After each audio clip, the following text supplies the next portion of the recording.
Hoy teníamos que tener un especialista en ciencia política, además de la Escuela de Ciencia Política en la Universidad Central de Venezuela, José Gregorio Contreras, pero con una percepción muy interesante del fenómeno internacional, porque Perú lo amerita. ¿Usted cree, profesor, que se ha cumplido todo el proceso constitucional? Es la Constitución de 1993 del Perú, el artículo 115 que prevé la ausencia de los presidentes y además, como vimos, la juramentación va por ese camino.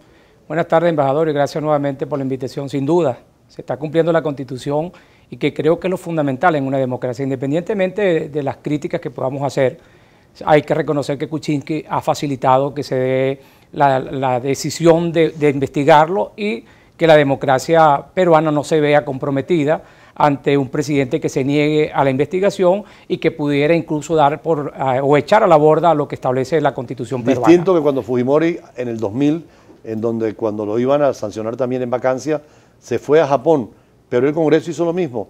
Eligió al vicepresidente y siguió el proceso hasta nuevas elecciones. Sin duda, quiso que en aquel momento evadir la discusión, pero sin embargo en su ausencia tomaron las decisiones, porque es que las instituciones son así, y eso es lo importante en una democracia cuando las instituciones funcionan.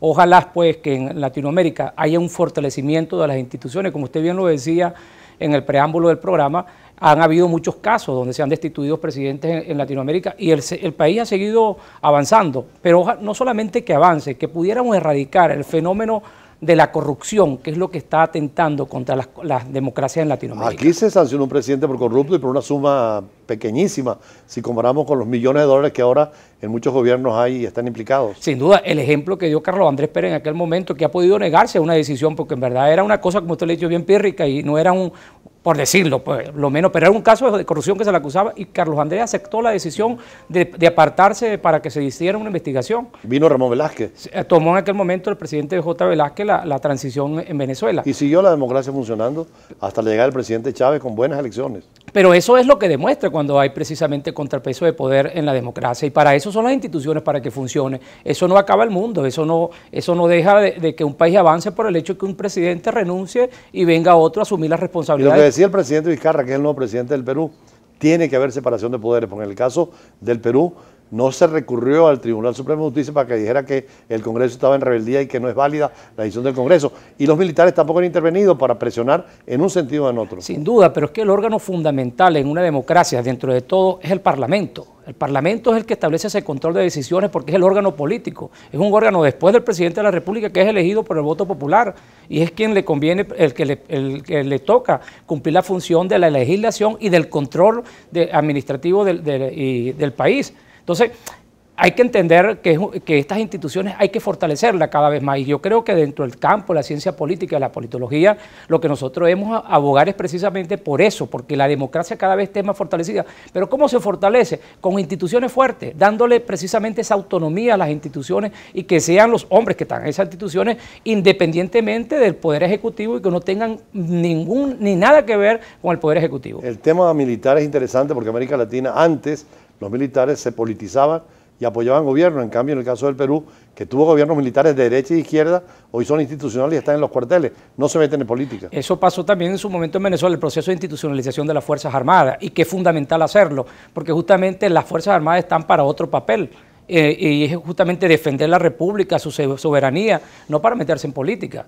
Y ojo, lo que tiene que hacer las Fuerzas Armadas es hacer cumplir la Constitución. Eso sí, y lo establecen, la nuestra por lo menos establece que las Fuerzas Armadas están llamadas a hacer valer la Constitución cuando es violada. Esos son Ahora, hay dos tesis como consecuencia inmediata del tema de la Conferencia de las Américas. Uno que siga la conferencia como está planteada y otra tesis de algunos países que dice que hemos postergarla o cambiar de lugar. ¿Qué opina usted? Porque es una reunión que se hace cada 4 años, no tiene una fecha establecida, por ahora sí, pero podría moverse. La verdad es que en el momento que está viviendo Perú afecta a la cumbre, sin duda. Eso, recibir a unos presidentes con la crisis política que está viviendo Perú en este momento, tiene sus efectos nada positivos. Ahora, hay que ver también el papel que juega el presidente Trump, que ha dicho que quiere venir a la cumbre. Eso podría legitimar incluso a Vizcarra, si el presidente en este momento viniera y podría darle un matiz de legitimidad a ese nuevo presidente que tiene Perú. Son dos cosas que es un hombre muy de centro.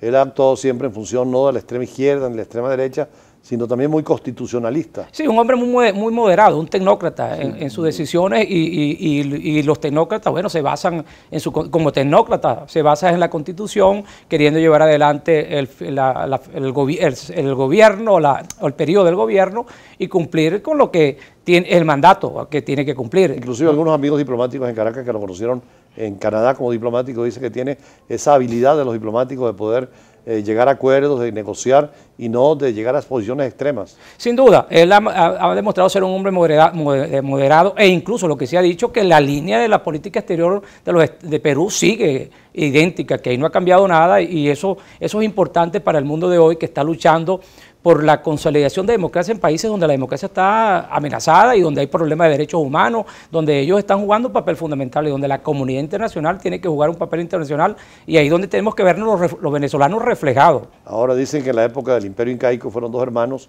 por separarse y dividirse quienes hundieron al imperio.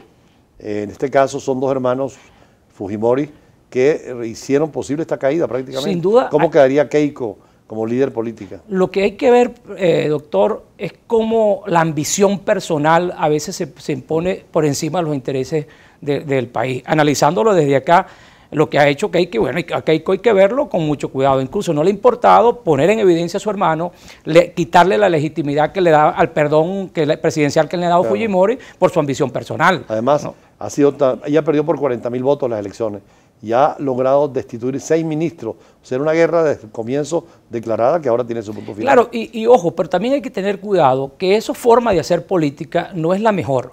Porque tú no puedes, porque tengas poder para desestabilizar. Al contrario, podrías lograrlo de otra manera mucho mejor que estar desestabilizando un sistema, un modelo político. Ojo, si hay las herramientas para hacerlo, porque está, cómo no, pero también hay que jugar porque a veces la gente no entiende estas cosas, porque lo que se ve es como una ambición muy personal por el poder, que son capaces de llevarse por delante cualquier cosa. Entonces, la institucionalidad a veces se pone en entredicho por esa forma de comportamiento. Y en verdad que Perú ya lleva 4 expresidentes allí destituidos y ojo, y ellos también en este momento son muy mal vistos por la sociedad peruana. Hay que devolverle la dignidad a la política y eso se hace actuando de una manera más... A pesar de que la economía está muy bien, tiene un crecimiento de 2.4%, hay un buen desarrollo, ha habido programas interesantes, pero también ofertas demagógicas, que era un comentario suyo, porque Kuczynski, antes de irse, había elevado el sueldo a los empleados, a todos, más o menos el equivalente a 6 millones de bolívares, un sueldo en Perú para el sueldo mínimo son 200 millones de bolívares, equivalente en dólares, y lo hizo como una medida demagógica, a ver si ganaba el afecto del pueblo, subiendo los sueldos a los empleados. Pero esos son los males justamente de los demagogos, porque lo que hay que entender es que incluso con esto que hemos visto, que Perú ha tenido problemas de inestabilidad política, ha seguido creciendo económicamente porque hay seguridad jurídica, y si la memoria no me falla, está en el puesto 43 de los países con libertad económica. Sí. Es decir, eso es fundamental, porque crearon una institución donde la libertad económica es la que prevalece, es un país que ha venido creciendo económicamente, y cuando las instituciones funcionan en ese área, puede haber inestabilidad. Aquí tenemos a Colombia. Colombia tuvo 50 años con una guerrilla y sin embargo fueron 50 años creciendo económicamente porque se le brindaba seguridad al inversionista, que eso es lo que deben aprender los países donde justamente hay éxito económico. A nivel de academia, ¿cómo se realizan estos fenómenos desde la ciencia política pura? Bueno, analizándolo con el conjunto de elementos que nos da la ciencia para entender los procesos que se dan. ¿Qué pasa? Desde el punto de vista de la ciencia política hay enfoques, el enfoque constitucional, que nos permite a nosotros decir si hay inconstitucionalidad o no al momento de que un presidente pueda dejar la presidencia de la República o para destituirlo. Son herramientas que nos da la ciencia política para que de manera civilizada resolvamos los problemas. Y el que más funciona es el tema constitucional.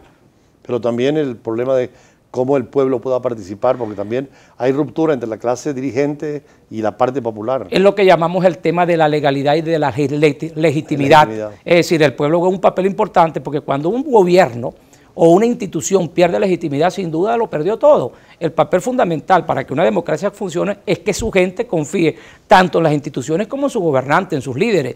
Cuando esto se pierde, entra en un drama la democracia y la institucionalidad democrática, que bueno, lo hemos visto en Latinoamérica. Cuando comenzamos, por ejemplo, la transparencia electoral. ¿Cuál es el drama de Venezuela en este momento? El tema era la transparencia electoral. Los venezolanos no creen en una institución como el CNE y eso genera discusiones en el electorado y en los... Que en el Perú fue interesante, la diferencia es apenas 40.000 votos entre Keiko Fujimori y Kuczynski. Y sin embargo, hubo transparencia y no hubo desconfianza del ente electoral. Y el que perdió, pues aceptó la derrota.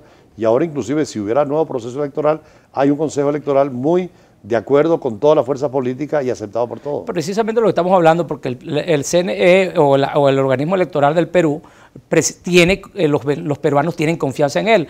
A Keiko Fujimori no se le ocurrió decir que le hicieron fraude con 40.000 votos de ventaja que tenía Kuczynski. Claro, hizo un juego político ahora de crearle problemas al poder, pero es parte también de la política. Del juego político, que es otra cosa de lo que estamos hablando, que es un poco de la realidad latinoamericana, de esos historia que traemos nosotros como Siempre latinos. el príncipe de Maquiavelo en todo esto, ¿no? Sin duda, cada vez se hace presente. Maquiavelo no ha muerto, ¿no? Como dice. Sí. Bueno, vamos al corte y seguimos conversando con el profesor de Ciencia Política, José Gregorio Contreras.